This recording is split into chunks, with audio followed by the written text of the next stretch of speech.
Cette conférence a permis à la Première ministre de présenter la politique de son gouvernement en matière de promotion de l'égalité des genres en réaffirmant la volonté de l'exécutif national. Ces avancées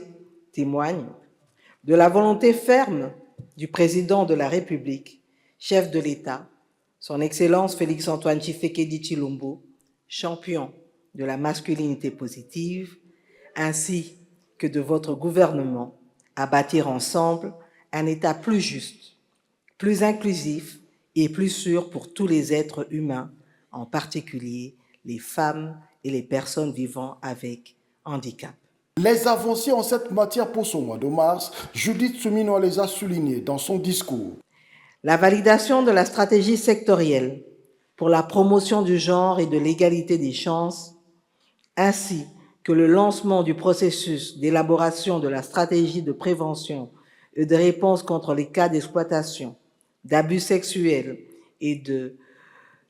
d'harcèlement sexuel dans les services publics, actuellement pilotés par la fonction publique, constituent des avancées significatives. Faisant état de la situation préoccupante dans l'Est du pays, la Première ministre a adressé un message d'espoir à toute la population de cette partie du pays. Mes pensées se dirigent vers nos sœurs, mères, filles et enfants à l'Est du pays, ainsi que nos frères,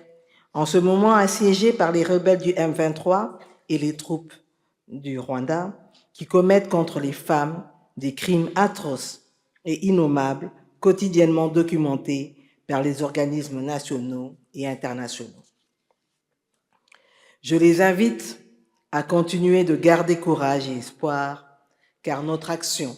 et notre détermination demeurent sans faille pour le rétablissement rapide de la paix et de la sécurité sur toute l'étendue du territoire national. Par cet engagement, le gouvernement se montre résolu à créer un environnement où les femmes et les hommes bénéficieront des mêmes avantages dans le secteur public.